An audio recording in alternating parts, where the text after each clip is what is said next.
ഒരു രക്ഷയില്ല. ഇപ്പൊ വീട്ടിലിരിക്കാൻ പറ്റാത്ത അവസ്ഥയായി. ഉമ്മാരെ കൂടി പണിക്കുളിക്കാൻ വീട്ടിലോട്ടാണ് ഇപ്പൊ വന്നത്. അതുകൊണ്ട് എന്താ കാര്യം? ഇപ്പൊ ആൾക്കാർ ഇവിടെ അന്വേഷിച്ചു വന്ന അവസ്ഥയാണ്. കഴിഞ്ഞ ദിവസം തന്നെ ഇവിടെ വന്നിട്ടല്ലേ വിളിച്ചിട്ട് പോയത്. ഉമ്മാർക്കൊന്നും വേറെ പണിക്കാരൊന്നും കിട്ടൂലേ? ഞാൻ മാത്രമുള്ള പണിക്കാരൻ. ഇതൊന്നും ഉരുളിമീനുണ്ടല്ലോ. ആ, അയാൾ കഴിഞ്ഞ ദിവസം ഒരു പണിയുടെ കാര്യം പറഞ്ഞായിരുന്നു. ഒരു കാരണവശാലും പോയത് കേട്ടാ. അനങ്ങൂല ഇവിടെ തന്നോട് ഒരു പണി പറഞ്ഞിട്ട് താൻ ഇവിടെ കുത്തിരിക്കുകയാണോ? നാളെ വരാടും. കുറച്ച് പണിയുണ്ട് ഇവിടെ മടി പിടിച്ചിരിക്കാണ്ട് അതൊന്നും ഒന്നും ചെയ്താ. മണിക്കെന്താ കുഴപ്പം? ഇവിടെ പല കണ്ടുപിടുത്തങ്ങളുടെ പിറകിൽ മടിയന്മാരാണ്, അറിയാം. അതെങ്ങനെ നടന്നു പോകാൻ മടിയുള്ള കാരണം ചക്രം കണ്ടുപിടിക്കും, എന്നിട്ട് കാളവണ്ടിക്കായി. അതിന് പോകാൻ മടിയുള്ള കാരണം കാറ് കണ്ടുപിടിക്കും, കാറിന് പോകാൻ മടിയുള്ള കാരണം ഫ്ലൈറ്റ് കണ്ടുപിടിക്കും. ഇതിനൊക്കെ പിന്നിൽ വലിയ വലിയ മടിയന്മാരുടെ അധ്വാനമുണ്ട്, അറിയാമോ? എന്നാ താമ്പ ആ പണിയൊന്നും തീർക്കാറ്.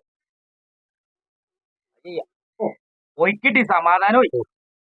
ഇവിടെ ജോബി കടയിലേക്ക് ആളെ കിട്ടി കഴിഞ്ഞാൽ ഫുൾ ടൈം ഇവിടെ ഉണ്ടാവും എന്ന് പറഞ്ഞാൽ കടയിലാളൊന്നല്ല, അവനും കടയാണല്ലോ. ഇരിക്കെന്ന് അറിയാൻ പാടില്ല.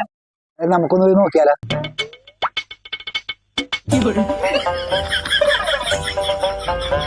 ഇവരിപ്പോ ക്ലാസ് എടുത്തോണ്ടാണ് എന്ത് കാര്യങ്ങളും കണ്ടി. ഞാൻ ജാഗരൂകരാകേണ്ടിയിരിക്കുന്നു. അവനോട് വീഡിയോ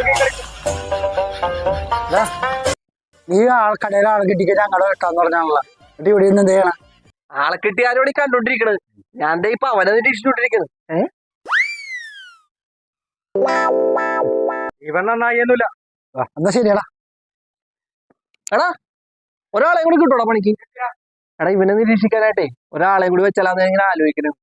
എനിക്ക് ഫ്രീ ആകാൻ. ആ